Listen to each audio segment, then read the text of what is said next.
नमस्कार दोस्तों।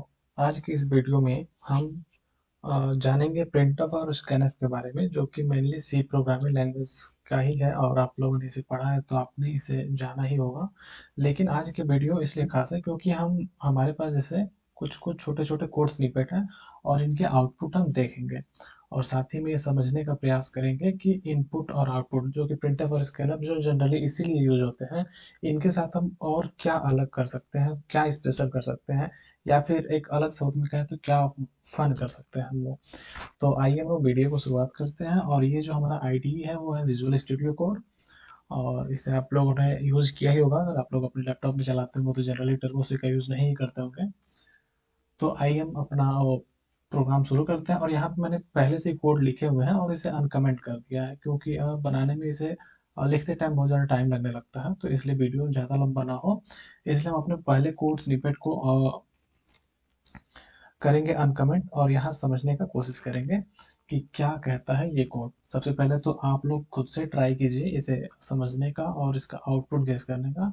तब तक मैं तो बता ही रहा हूँ। तो यहाँ पे इस कोड स्निपेट में है कि सबसे पहले एक इंटाई को डिक्लेयर किया गया है और यहाँ पे एक स्कैनफ लिया गया है। स्कैनफ से यहाँ पे यूज किया गया है एक्स स्ट्रिंग। यहाँ पे परसेंट डी आप सभी ने यूज किया होगा एक इंटीजर को इनपुट लेने के लिए, लेकिन यहाँ परसेंट डी के बीच में एक एस्ट्रिक लगा दिया गया। इस एस्ट्रिक से क्या होता है, एक बार हम इस कोड को रन करेंगे, उसके बाद से हम इसे समझेंगे कि इस एस्ट्रिक का क्या मतलब है। यहाँ से हम कंट्रोल अल्ट एन दबा करके अपने वीएस कोड में इस प्रोग्राम को हमने रन कर दिया। यहाँ पे हमें दो इंटीजर एंटर करना है। यहाँ पे हमने 12 एंड 23 को एंटर किया और आई की वैल्यू जो है वो 23 आ गई, जो कि यहाँ के इस प्रिंटअप से आप देख सकते हैं आई की वैल्यू जो है परसेंट डी और हमें आई को प्रिंट करा है। यहाँ पे हमने दो वेरिएबल लिया, एम परसेंट आई लिया, और यहाँ पे एक हम और काम कर सकते हैं कि यहाँ पे हम आई जे कर लेते हैं तो हमें आसानी समझ में आएगा। और यहाँ से एम परसेंट जे, और साथ ही इसको जे को भी प्रिंट कराते हैं। बैक स्लैश डी कर लेते हैं और J equal to modulo D, और शायद हमारा प्रोग्राम अब रन करेगा। तो यहाँ पे हम फिर से दो आउटपुट देने की कोशिश करते हैं, 12 एंड 24। और यहाँ पे आप देखेंगे कि आई की वैल्यू 24 है और जे की वैल्यू 0। ऐसा क्यों हुआ आगे समझते हैं। तो सबसे पहले जो एस्ट्रिक है, यहाँ पे एस्ट्रिक का मतलब ये होता है कि स्कैनर स्कैन करेगा, आपका डेटा स्कैन करेगा, और लेकिन उसको कहीं वेरिएबल में स्टोर नहीं करेगा। तो यहाँ पे जो मॉडुलो डी है, तो बस ये वाला मॉडुलो डी जो लास्ट में है ये बस काम करेगा। और जो पहले का मॉडुलो है ये स्कैनर एक इंटीजर स्कैन करेगा लेकिन उसे किसी वेरिएबल में स्टोर नहीं करेगा। तो यहाँ पर जे में कोई वैल्यू नहीं जा रही है और इसलिए ये प्रोग्राम ऐसे काम कर रहा है। इसी का यूज करके हम जो ये नीचे है, हम यहाँ पर एक डेट ऑफ बर्थ एंटर कराने की कोशिश करेंगे। यहाँ पे यूज किया हुआ है परसेंट डी, यानी कि परसेंट डी एक डेट को इनपुट ले और फिर उसके बाद से एस्ट्रिक सी लगा दिया गया है कि एक कैरेक्टर को स्किप कर दे। यानी कि हम इसको इस फॉर्मेट में एंटर कर सकते हैं डेट को, जैसे कोई डेट है तो इस फॉर्मेट में है। तो यहाँ पे 12 ये एक इंटीजर डेटा है और ये इंटीजर लेगा और इसको डे डे नाम के वेरिएबल में स्टोर कर देगा। और इसके साथ ही जो ये स्लैश है ये एक कैरेक्टर का काम करता है, तो इस कैरेक्टर को परसेंट मॉडुलो स्टार से इसे स्कैन तो करेगा लेकिन किसी वेरिएबल में स्टोर नहीं करेगा। फिर उसके आगे सिमिलर यहाँ पे 12 फिर से अगेन आ रहा है, तो इस इंटीजर को मॉडुलो डी स्कैन करके मंथ नाम के वेरिएबल में स्टोर कर देगा। और सिमिलरली जो यहाँ पे मॉडुलो एस्ट्रिक सी है वो इस एस्ट्रिक को वो इस स्लैश को स्कैन तो करेगा बट किसी वेरिएबल में स्टोर नहीं करेगा। फिर अगेन हमारा इंटीजर है 2125, तो इसको फिर से ये ईयर नाम के वेरिएबल में स्टोर कर देगा। फिर अगेन हम एक प्रिंटफ फंक्शन का यूज करके modulo d asterisk modulo d इसका इस्तेमाल करके डे मंथ और ईयर को हम एक फॉर्मेट में प्रिंट करा दे रहे हैं। ठीक है।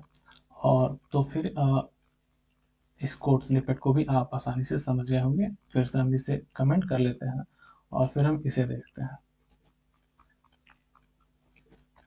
और यहाँ पे एक चीज देखिए, यहाँ पे मॉडुलो एस्ट्रिक सी को ना यूज करके हमने यहाँ पे स्लैश ही डायरेक्ट यूज कर लिया है।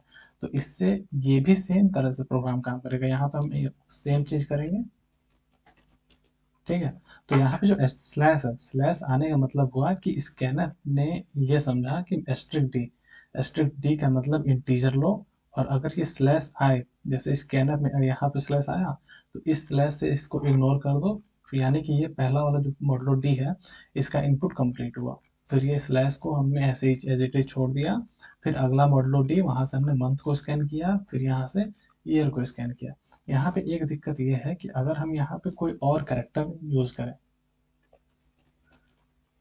तो यहाँ पे ये अपना काम नहीं करेगा सही से, क्योंकि ये 1 2 को तो इसने स्कैन किया, फिर वहां पे इसको स्लैश नहीं मिला, तो स्लैश नहीं मिले तो उसके पास से अनडिफाइंड बिहेवियर हमारा स्कैनर फंक्शन ने शो कर दिया। लेकिन ये चीज दूर हो सकती है ऊपर वाला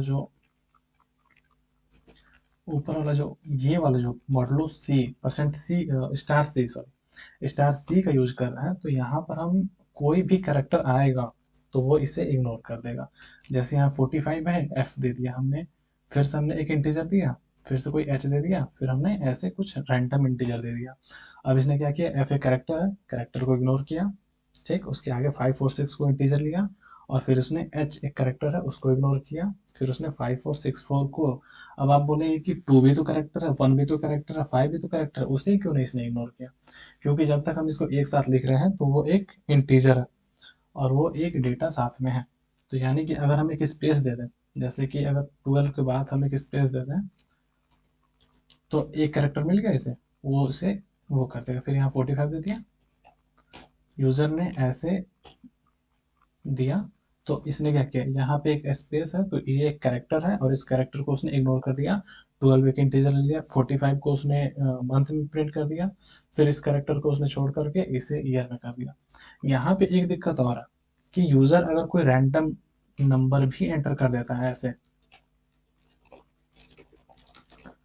तो उसने ले लिया, यहाँ पे क्या क्या ले लिया देखिए। सबसे पहले तो इसने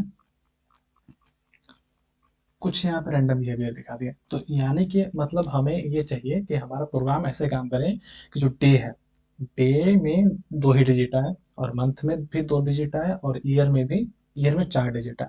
उससे अधिक यूजर एंटर करे तो वो हमारा स्कैन ही ना हो। तो ऐसा हम कर सकते हैं यहाँ पर मॉडल स्ट्रिक्ट 2D, ऐसा हमने शायद बाद में लिखा हुआ है। हाँ, हमने इसे बाद में लिखा हुआ था कहीं से, यही समझ लेते हैं। तो यहाँ पे परसेंट डी है, तो यहाँ पर अगर हमें 2 ही इनपुट चाहिए तो यहाँ %2d लिखेंगे, फिर यहाँ हम 2d लिखेंगे, और यहाँ %4d लिखेंगे। तो इससे ये होगा कि स्कैनर बस 4 ही डिजिट प्रिंट स्कैन करेगा।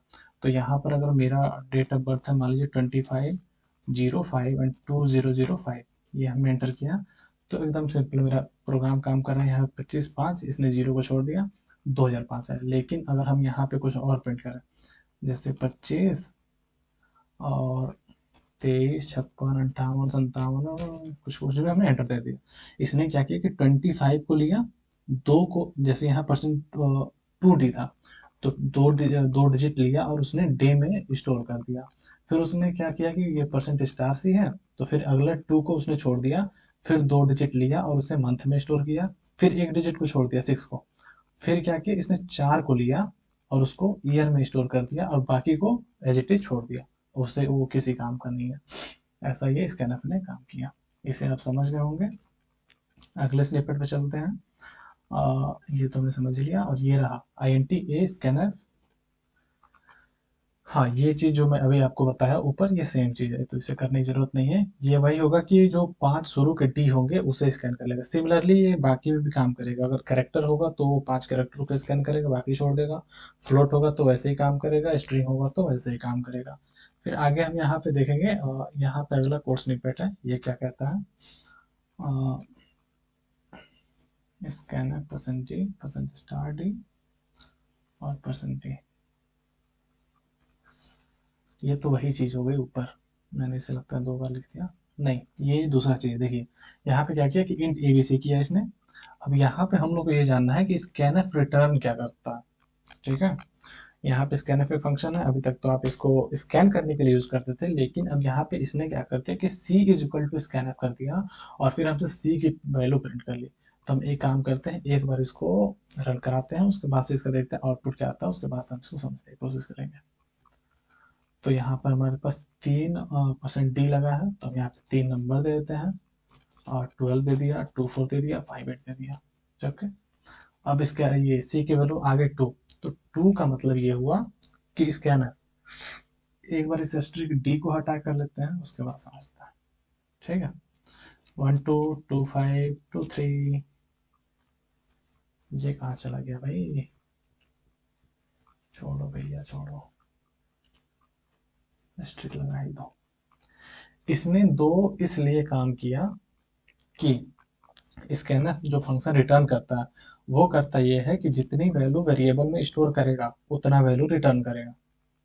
ठीक, सिमिलरली प्रिंटफ भी वैल्यू रिटर्न करता है, उसको आप ट्राई करेंगे अपने कोड में, उसको यूज कीजिए। और ऐसे क्योंकि ऐसे छोटे छोटे क्वेश्चन ही पूछे जाते हैं कहीं कहीं। तो ये जैसे हो गया, तो ये यहाँ पे इसने क्या किया, ए में एक वैल्यू स्टोर किया, बी में एक वैल्यू स्टोर किया, इसने स्कैनफ ने क्या किया, दो वैल्यू स्टोर किया, तो इसने दो रिटर्न कर दिया, तो इंटीजर सी में वैल्यू दो हो गई, हमने दो प्रिंट किया, दो आ गया। ऐसा हम तब कर सकते हैं जैसे जो फाइल वगैरह होती है, तो वहां पर अगर हमें देखना होगा कि स्कैनर ने सारे स्कैन वैल्यू स्कैन की है या नहीं। जैसे अगर फाइल में हमारी 10 वैल्यू है, उसको स्कैन किया है कि नहीं, तो वहां पे हम इसको एंड ऑफ फाइल को यूज करने के लिए इसे आसानी से लगा देते हैं। अगला यहाँ पे प्रिंटर परसेंट डी, यहाँ पे एक और हटाइए, टी परसेंट 5t। अब देखिए ये जो हम यहाँ पर यूज कर रहे थे परसेंट टू डिस्कैन हम, अब इसको हम प्रिंटफ में यूज करके देखते हैं कि क्या होता है।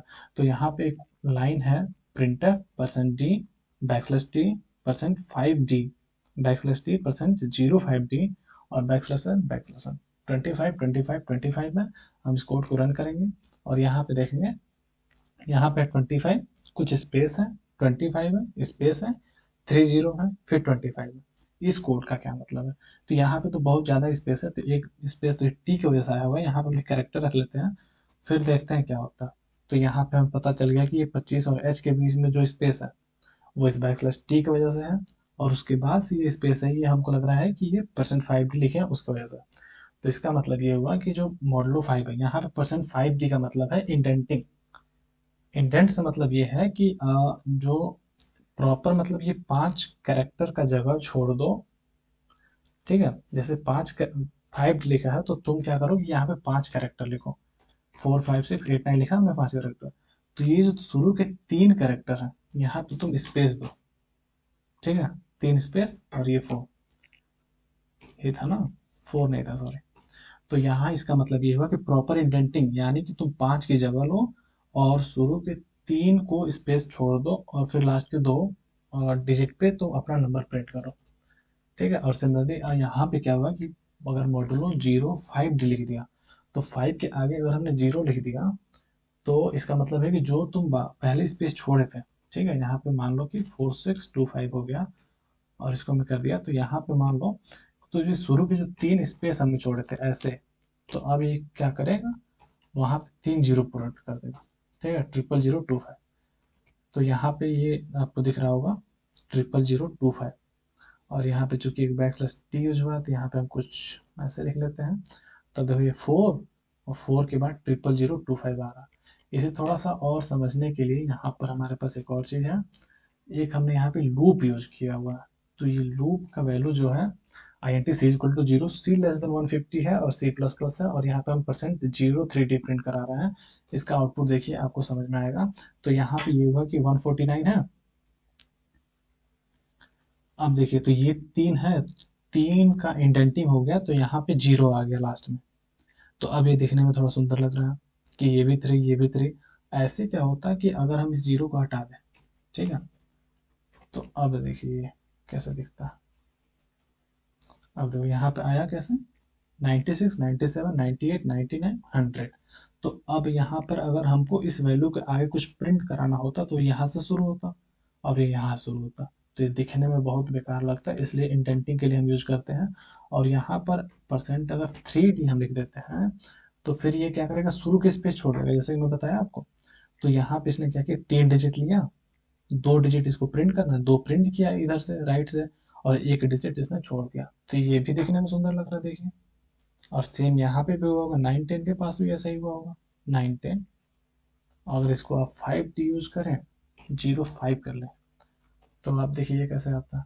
तो अब ये 5 डिजिट आ गया और शुरू के 2, और सिमिलरली यहाँ पे अगर जो 1 होगा तो यहाँ पे, यहाँ 5 जीरो, यहाँ पे 4 जीरो। तो ये कोड हमारा ऐसे काम करता है। और अगला जो हमारा कोड स्निपेट है वो है स्कैनफ को लेके। ये कोड देखिए, ये कोड आप डायरेक्टली स्कैनफ यूज करते हैं, स्कैनफ मॉडुलो एस यूज करते हैं, आप वहां से स्ट्रिंग को स्कैन करना चाहते हैं, लेकिन वो स्ट्रिंग क्या होता है कि जैसे ही आप एंटर दाबते हैं, एंटर को प्रेस करते हैं, उसके बाद से वो आगे का स्कैन नहीं करता। तो ये जो दोनों लाइन है, तो अगर हमको ऐसा स्कैन करना होगा कि अगर हम न्यू लाइन पे जाएं, उसको भी स्ट्रिंग में स्कैन करें। सॉरी सॉरी सॉरी, यानी कि जैसे होता यह है कि अगर हम %s यूज करते हैं तो होता यह है कि हम यहाँ पे कुछ टाइप किए और फिर जैसे हमने स्पेस दबाया, ये स्कैनफ यहाँ से टर्मिनेट कर देता है स्कैनिंग, उसके बाद से स्कैन नहीं करता। तो इस चीज़ को हटाने के लिए हम ये लाइन ऑफ कोड लिख सकते हैं ये। तो ये कहता है कि जैसे ही मॉडुलो के बाद जैसे ही ये स्ट्रिक्ट बैकस्लैश n, यानी कि जैसे ही न्यू लाइन आए, स्कैनफ अपना काम टर्मिनेट कर देगा। तो अभी तक क्या होता था कि जैसे स्पेस प्रेस करते थे तो स्कैनर अपना काम को टर्मिनेट कर देता था, आगे की स्कैनिंग को छोड़ देता था, आगे कुछ भी लिखे तो उसे स्कैन नहीं करता था। लेकिन अब क्या होगा कि इसको यूज करने से, तो समझ गए होंगे आप। यहाँ पर भी और देख सकते हैं, यहाँ पे मॉडुलो 1 2 3 है। अब ये 1 2 3 का मतलब है कि अभी बस ये 1 2 3 को ही कॉम्बिनेशन को स्कैन करेगा, anything other than 1 2 3 will be ignored. ठीक है, यहाँ पे एक एग्जांपल दिया गया है कि 1123390123 को अगर हम देंगे स्कैनफ में और ये मॉडुलो 123 लिखा रहेगा, तो हमारा स्कैनफ जो क्या करेगा, कंसोल से ये इनपुट तो उठाएगा, लेकिन 11233 को ही उठाएगा, क्योंकि 9 इसमें नहीं आता है। समझे? तो 9 इसमें नहीं आता, तो 11233 को ही उठा करके किसी वेरिएबल में, जो भी वेरिएबल आप देंगे उसमें एज ए इनपुट लेगा। सिमिलरली यहाँ पे मॉडुलो a-z लिखा गया, तो ये क्या करेगा कि बस ये स्मॉल लेटर को ही कंसोल से इनपुट मिलेगा। तो यहाँ पे जैसे है ABC 12 IJKL, तो यहाँ से बस ये ABC को ही लेगा। और सिमिलरली इसका यूज आप बहुत कर सकते हैं। तो आशा करते हैं कि आपको वीडियो पसंद आई होगी और बहुत कुछ नया सीखने को मिला होगा, क्योंकि जनरली आप कोई ये सी लैंग्वेज सीखते हैं तो शुरू में इतना डिटेल में कोई नहीं पढ़ाता है आपको, बस ये उस चीज़ों में पढ़ाया जाता है। तो अगर आपको अब से डेट ऑफ बर्थ अगर ऐसे कुछ इनपुट लेना होगा तो आप इन सब चीज़ों का यूज कर सकते हैं। बहुत बहुत धन्यवाद। चैनल को सब्सक्राइब कीजिए, लाइक कीजिए अगर पसंद आता है तो। चलिए अलविदा।